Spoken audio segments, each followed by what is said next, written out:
How are you today? I'm doing good, Melissa. How are you? I'm so happy to have you here with I'm us. excited. I'm excited about this. I've been waiting. I just am really excited about introducing you to my followers and my people because we had a happenstance meeting We did. where I was doing a workshop for Portland women of color for 50 white women to talk to them about doing anti-racist work, and you were the keynote speaker for that event, and it was amazing. And your speech rocked me. I actually was talking about it yesterday with someone. Oh, really? Your speech, the Uh, cognitive dissonance in like the first 3 minutes was so jarring for me that still, I'm telling you, I still get the chills when I think about that speech. And I even cry sometimes. I'm like, oh my God. So your speech was all about the history of Karen, and it was really impactful. And I'm so glad that that has led us into this relationship where we're presenting together for an event, but that's not the only thing you do. So, besides giving amazing speeches that everyone should hire you for, but would you be willing to tell my audience a little bit about who you are and what you do? Sure. Well, thank you. It's been an exciting ride meeting you as well. And that speech was a labor of love. It took a while to write. And I use my process for going through that to kind of segue into what I do. I'm a college professor and I specifically teach in the communication studies department. And one of the classes I teach is public speaking. So I have something to refer to my students to say, hey, this process is the process. It takes time. You have to outline your thoughts, think about it. But the more you are emotionally attached to what you're writing and what you're talking about, that becomes really clear. So I appreciated that opportunity. I can share that with my students now, right? As Ah, an so example. good. But as a professor, I also love to study and look at the scholarly perspectives of theories when it comes to communication and how it relates to us as humans, whether it's interculturally, interpersonally, and organizationally. But in addition to doing that, I'm also the founder of Crystal Clear Plans, which is my diversity, equity, and inclusion consulting company where I work with clients who want to do the work, to disrupt some things, to change some things, to rearrange. I like working with clients who are ready to take big risks. To actually take big risks. Yes. Oh, Because that. I was just having a conversation with someone who works for a very large company yesterday, and she was, at the beginning of 2020, they were like, yes, we need to do this, we need to do this. They create a position, but they've never hired for the position, right? And so there's a difference. There is a huge difference, and in the current climate, it can be even harder to tell who's ready to take those risks. And so that's been something interesting to learn to navigate as a consultant whose business normally runs on itself. And folks refer me to other people, or they'll see me speak somewhere else and reach out. And so having had time to build my portfolio before, I knew that the clients that were reaching out to me were ready. But given the current climate of things, I find that some clients aren't as ready as they want to seem. And so when they reach out and then I'm asking my preliminary questions, they realize that this is a joint relationship. It's not just, I'm going to do it simply because it needs to be done. It's, I want to do it with the folks who are ready to disrupt and take risk and do it. Yes. And so, yeah, that's been an interesting, interesting ride. So that's what I do between being a college professor and running Crystal Clear Plans. It keeps me pretty So busy. how did you get into your work? So um, it's been a long journey, and I don't want to sound cliche, but honestly, I've been doing it my entire life without titles and without getting paid for it, if I'm being quite honest. So uh, I have three older siblings, and a lot of my cousins they are all older than I am. I kind of came as a surprise to my family, which was a good surprise. But with having older siblings and older cousins, the movies that they were watching, the books that they were into, the music that they were listening to, it was kind of hard for my parents to keep me out of the loop when everybody around me was listening. So I grew up with cousins listening to NWA. I grew up with hearing stories of my grandfather marching on Washington. I grew up with like all of these different types of stories. And one of my cousins was reading Malcolm X, and I was probably in third grade, so probably not age appropriate when I read the actual autobiography. So here I was, little, with this big, thick book sitting on my lap, and I had to ask my mom a couple of words in there, but it changed the way I looked at things. Yeah, of course. And even in third grade, at that point, I was what, 8 years old, and I had already experienced racism. I had already been called the N word. I had already been, to my face by other kids, by adults. And so it kind of gave me this perspective. I had already had the speech that most Black kids, Black and brown kids in this country had, where my mom had to tell me that I was going to have to work twice as hard as everyone else, that I was going to have to do twice as much work, and that I was going to have to get comfortable with getting half of the recognition or support, despite whether I deserved, how much I deserved. And that not poem, but that speech makes me sad, because so many kids have had it. We've grown up with it.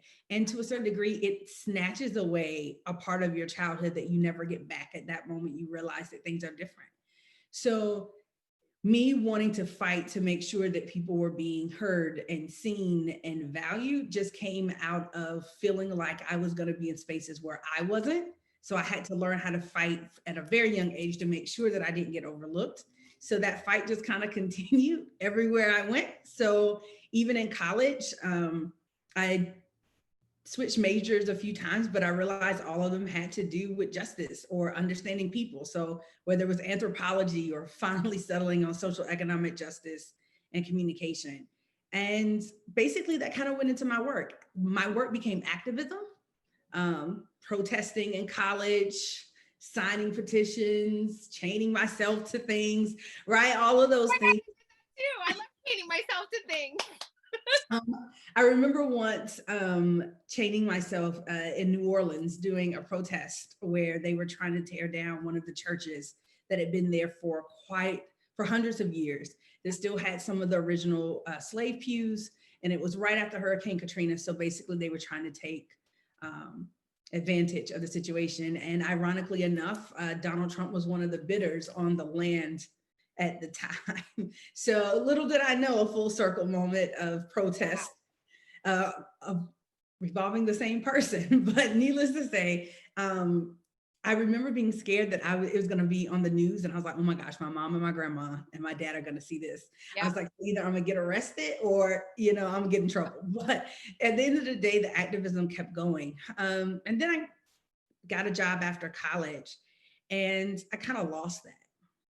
Because I got stuck in the rut of going to work and, doing those things. And then I realized that there was much more activism needed in my workplace.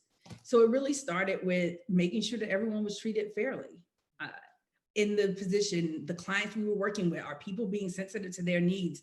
And it just kind of started building from there. So very unexpected things started happening because of that. And then I just found that everywhere I went, I started doing that work. And I've been doing it since then. I love that so much. One reason I love it so much is because I think the best people start out in anthropology and then move on to something else. Because I too started out in anthropology and then ended up going a completely different track.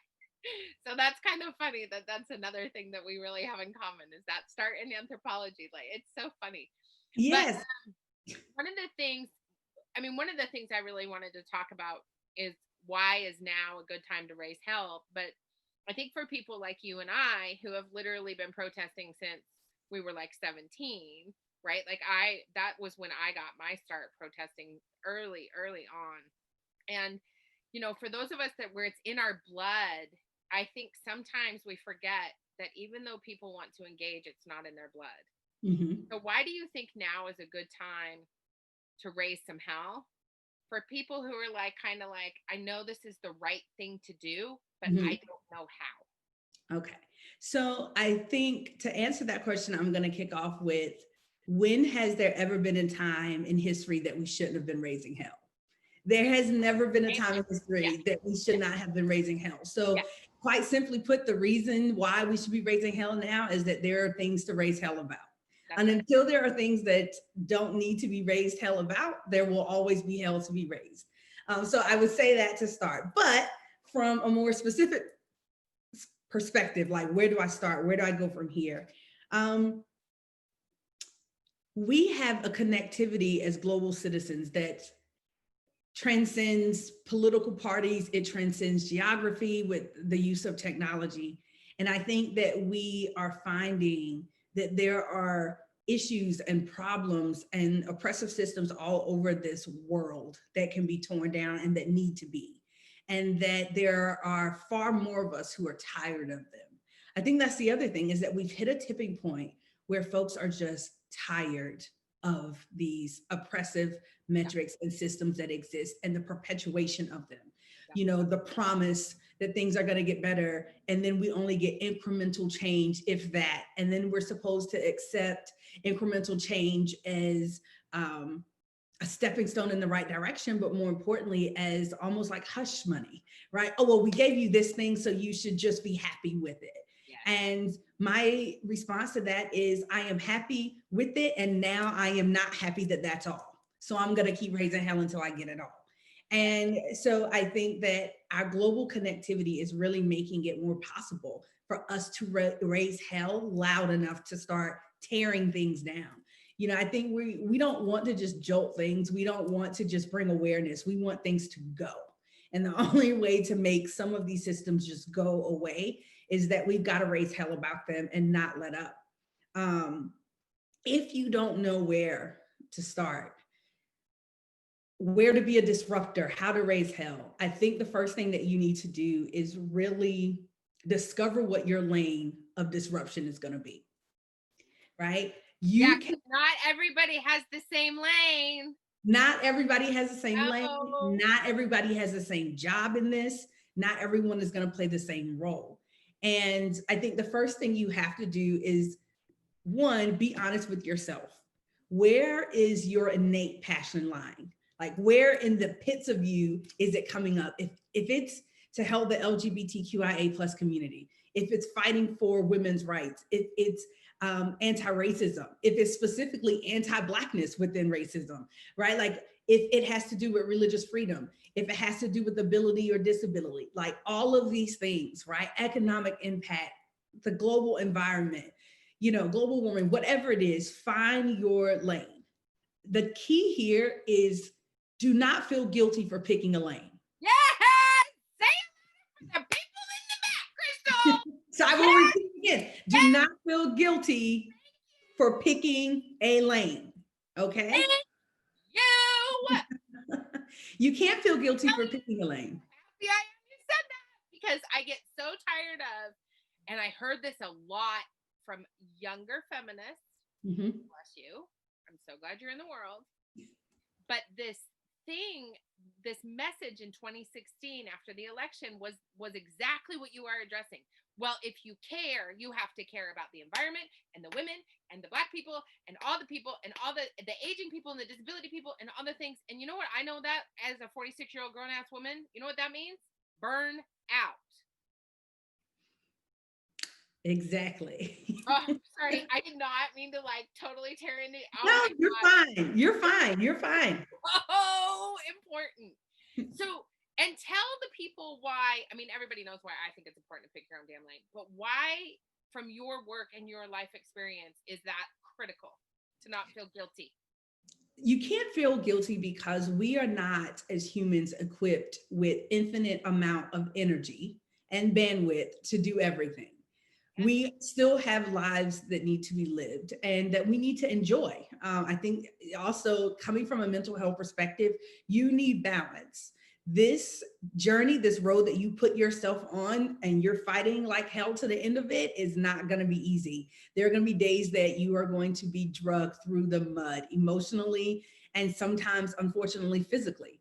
And so you need to make sure that you have a clear focus and that you have a clear end goal from where you're going with what you have. It does not mean that you do not care about the other lanes. That's the other part of not feeling guilty. It doesn't mean that you don't care about the other lanes. And it doesn't mean that you are exempt from being supportive of other lanes. It just means that the bulk of your time, your work, where you are going is serving in your lane. The best way to think about this is when we're driving a vehicle. If you are a cognizant driver, I'll start there, and not a distracted driver. If you are actually focusing on the road and nothing else, Yes. we're going to worry about what the heck is happening in your lane, ahead of you, in your lane, behind you in your lane. But if you're being diligent and you're focused on your lane, but you see something else, as I would say, popping off in another lane, it doesn't mean that you can't alert others around you, right? You can honk your horn. You can maybe get over to open up the space for somebody else because you realize another person merging in is going to be too tight. Like, you still have some control, right, on how you help others. And then you go back to the lane that you were comfortable driving in. Amen. Right. And so you can find ways to be supportive. So I think people get afraid that if they say that they are fighting one particular battle or one particular lane, that it means that they don't care about the other lanes. And I think the other part is that we want to be recognized for this work. And that kind of goes hand in hand with pick a lane and stick in it. You don't know if or when you will get any type of accolades for being in your lane. Oh yeah, and you might never. And you might never. And so you need to be okay with that. You need to come to terms with that. If you need to give yourself stars, if you need to develop your own self-reward system, I say go for it, but don't expect there to be outside support and encouragement for you being a part of this work, because the work has to be done, right? I love this so much. The analogy is genius. First of all, thank you. But what I love about this is that I think for so many people, especially people now who are like being pushed out of their silos, right? And I see this a lot with my conservative Christian friends who have voted Republican their whole life. And now they're like, I'm not doing that anymore because I can't.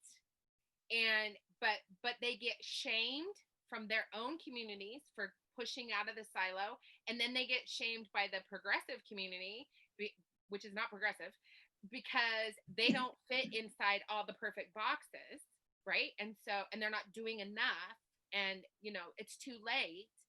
This constant shaming for when we focus on what makes us passionate, listen to all the other people in all the other lanes, but really focus on our work.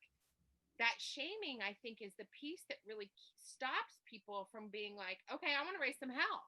Right. I agree. I think that no, you're dead on with that. This idea of shaming, and I think that's another reason why it's important to stay in your lane. Do what makes you feel happy and where you can do the most good, right? And because if someone comes at you about what you're doing in that lane, you have unwavering conviction as to why you're in that lane, and it's not going to stop you from moving. But if that's not the lane you should be in, if you were already feeling uncomfortable, if you were already unsure if this was really a lane that you could drive, then any type of shame, although it should be stopped in this community, but any type of shame or accountability or a mess up, which you will have, that is going to be one of the things that will become a hindering for you, right? Or a roadblock, right? Or a pit stop that's going to get you in trouble, that makes it even harder to keep going. So, yeah, and I think the other thing that just struck me too is don't be afraid to change lanes. Like, my whole life for 15 years was doing LGBT and reproductive justice work, like for years. And I changed lanes, right? Yeah. I was like, this was great. And it still is like foundational. Reproductive justice will always be the foundation from which I operate. But that has moved me into a different lane. And that's good too. Like, because it opens up opportunity for other people to engage in that work and move forward in that work, right? If we stay stuck after we've burned out and we're done and we're still sitting there 25 years later, that's not helpful either. And by no means does staying in your lane mean that you can't hop in someone else's car from time to time, right? Carpool if you must. Yeah. Right? So, this analogy could go for days. Yeah, it could. So carpool if you have to. I have a really good friend and coworker, and She has always considered herself to be anti-racist, against racism, much like I've always considered myself being very pro and supportive of the LGBTQIA plus community. But in our relationship, as we got to know each other, we both realized that as much as I wanted to be supportive and as much as she wanted to be anti-racist, that we had things to learn from one another, right? And so there were times where she was hopping in my car, right? And I'm showing her how this lane moves when it comes to racism or anti-Blackness, more specifically in our relationship. And then there were times where I hopped into her car, right? While she's on her journey in lane fighting for the LGBTQIA plus community. When I got back into my lane, I didn't forget what I learned from the other one. So I continue to use it. And when I see things happening, right, that's happening in the LGBTQIA plus community, I can hop back over and lend my hand and come back to my lane. More importantly, I can make sure that if there are any intersections of my lane and what I'm doing to other folks' lane, that I address it there, right? That's how you find out. That's how you're able to put those other pieces together. So if I'm talking about anti-Blackness, it means that I'm also going to address the intersection of being Black and in the LGBTQIA plus community, right? I can do both, but I still have that specific anti-racism lane. So good. So good. I love it so much. But you know, we can talk for hours, so there's that. And then we'll lose people's attention. It'll be terrible. How do you use your intuition in your work? I think the first thing that you have to do, I'll talk about using my intuition, but I want to be honest. I haven't always used my intuition at work. I would probably say that in the last 3 to 5 years, probably even more the last 3 years, have been this awakening of my level of activism. And that allowed me to listen to my intuition more. I think a lot of us, it's easy to ignore our intuition when our livelihood is pitted up against whatever we're fighting for. And what I realized in the last 3 years is that that is very problematic. If what I do, the positions that I serve, the community that I live in, if all of those things I have to keep exclusive of one another, just so that if I stand up for someone's rights over here, it means that my job is in jeopardy. Or if I am for this tax, relief bill, that means that I need to be concerned that my politicians in my area are going to raise my taxes. I should never live in fear for wanting to make the right decisions. I should never live in fear about the backlash from me trying to be who I am completely. That's that belonging piece. And so I think it took me a while to realize that I wasn't going to be happy anywhere if I couldn't be all of Crystal wherever I was. Yep. So I started using my intuition in that space when I realized that, if I'm being spoken to in a way, there were times that I think back when I was younger and I'm like, well, did this happen because I'm a woman? Or did it not happen because I'm a woman? Well, I'm just going to go with the benefit of the doubt and I'm just going to keep doing what I'm doing. Now, if my intuition, if my spider antennas go up and say, nah, sis, this is happening because of this, or you might need to be aware of this, then I check that perception. Yeah. And I call it out. Like, I don't have a problem asking, is this specifically related to this? Are you asking me this? Are you asking me to do this because I'm checking a box for you? Like I start asking those questions. Yeah. And I think that it's given me confidence. But the other thing that it's done is that I'm walking in what I was already believing, and learning to do that without fear, whatever that looks like. I love that. I love that so much. I think we covered this pretty well, but is there anything else you wish others knew about disruption besides stay in your lane? I think 2 more things I would say for them. Once you kind of discover your lane and you're not guilty about it and you pick where you want to be, the second thing is build a network, build your support system of other people in that lane. You can't go it alone. You even said it earlier, burnout. It's when you go, and you're like, I can't do this anymore. And sometimes burnout comes from not getting a desirable outcome of something that you've been working on for quite some time. So you feel defeated. You feel like your work isn't valued. Sometimes it's just from the sheer amount of work that you're doing and trying to juggle everything else that exists in our world and our lives. So build your network, find other HellRaisers, find other disruptors who are like you. I mean, we found each other, Melissa. We got, tagged to do an event together, and we've decided to stay in touch. That was something that we decided to do. So it led to us having this conversation, but also to us just having Zoom conversations that are not being, broadcasted, right? Like it's just us having conversations. And so building that network of people, it gives you some encouragement. And you can also see where you're most needed, right? Especially if you've got seasoned people in those lanes, find out what they need help with. Yeah. And the third thing, it kind of relates, but it's okay not to be involved in everything all the time. You don't have to be at every protest. You don't have to donate your entire paycheck to every organization. It's okay to be strategic. The key is to be consistent. I will take consistent over anybody's bells and whistles in their journey. If you are consistently reading and listening to podcasts, and that's your way of trying to tear down systems and understanding, then that's what you need to do. And also don't get caught up in other people's lane.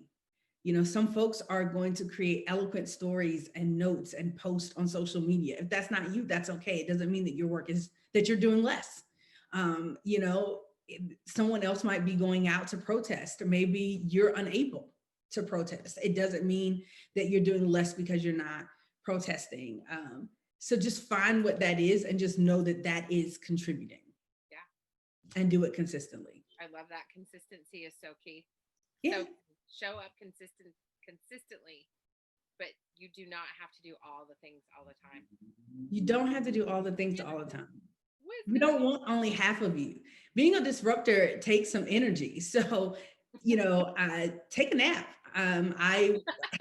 I came across this page on social media called the Nap Ministry. And if you go find them on Instagram, please. They're called the Nap Ministry, but I have been following them now for a little over a year, and they talk about resting as a form of activism. And I was like, well, let me find out how you can turn my nap into activism. So it really started off, but then I found out more about how to rest completely, fully, mind, body, and soul. And then how do you translate that energy that you've given back to yourself? So yeah, find that balance. That is a great ministry right there. Listen, any type of ministry that's going to tell me that I am worthy of a nap, I mean, that's just witchcraft right there. That's my kind of ministry. What is making you smile right now? Oh, in the middle of a global pandemic, mere days away from an election, and in the middle of a huge economic downturn, what is making me smile? Seeing the disruption. And I know that sounds cheeky, but let me tell you, every time I see a statue come down, a school name changed, someone who's being racist being told off, like anytime I get a whiff of that, whether it's something that I see on a national level, if I've got friends who are sharing memes of people not taking names and not letting this stuff fall to the wayside, when I see folks posting like, nope, you're not going to be racist, I'm calling you out, or no, you're not going to be transphobic, I'm calling you out, I smile with the biggest Morticia Adams smile that I can muster up. That is it's the one thing I can say, one of the things that has really kept me going is seeing the disruption. It's like watching a chisel. Like it might be slow, might be a little pecking, but some things are tearing down, and that's making me smile. Yeah, it's absolutely true. I also think that my grandpa used to say, slow and steady wins the race. Mm-hmm. And I understand that for so many people, it's been slow, right? But it hasn't been steady. Mm-hmm. And I think this constant chiseling is the steady we've been waiting for. Right? Yeah. Because it's chopping away and chopping away and chopping away at these really horrifying white supremacist systems that are keeping lots of things in place. Yeah, and I think that you have folks who are on the receiving end of those systems who quite honestly are scared. Oh, They're scared because when we talk about disrupting systems, we're also meaning disrupting the lives that they know. And they're unsure about the uncertainties of it. sure. Although I don't have any empathy. If I'm being honest, I don't have any empathy because I think about the plight of those who have had to live in spite of Right. the systems that your lifestyle that you thought that you deserve more has impacted others. Oh, yeah. I do think that now is the better time for you to start making decisions on where you want to be when this finishes. Yeah, because it's coming. It's coming. So I think being mindful that some folks' resistance is because they can't fathom what their life will look like. Oftentimes, people who are resistors to disruptors are because they think that they're going to go without something, that their life is going to lack something, because our society has told us, well, if we take and give somebody else something, or honestly, if we give someone else something, that means we took something from somebody else. And I think that that's a very wrong way of looking at it. We're not taking anything from you. We're probably evenly distributing what should have been evenly distributed from before. So you're not losing anything. You might have to rethink about how you're going to get what you're getting, but you didn't lose anything. And if you lost it, then it probably wasn't yours to begin with. That's right. That is so true. So, Crystal, how can people find you if they're more interested in your DEI work? So a couple of different things. I have three social media pages for my company, Crystal Clear Plans. You can find it on Facebook, LinkedIn, and Instagram as Crystal Clear Plans. So you can find me there, and also on my personal LinkedIn account, which is Crystal Lanice Walker, and also on Instagram on Crystal Lanice as well. So those are the multiple places you can find me. And we will make sure to link those in the notes. Sure. When we post, and your website and all that stuff. Thank you so much for being with us, Crystal. No, thank you. And thank you for being a HellRaiser and a disruptor yourself. It takes one to know one. Absolutely. Have a great day. You do the same. Thanks.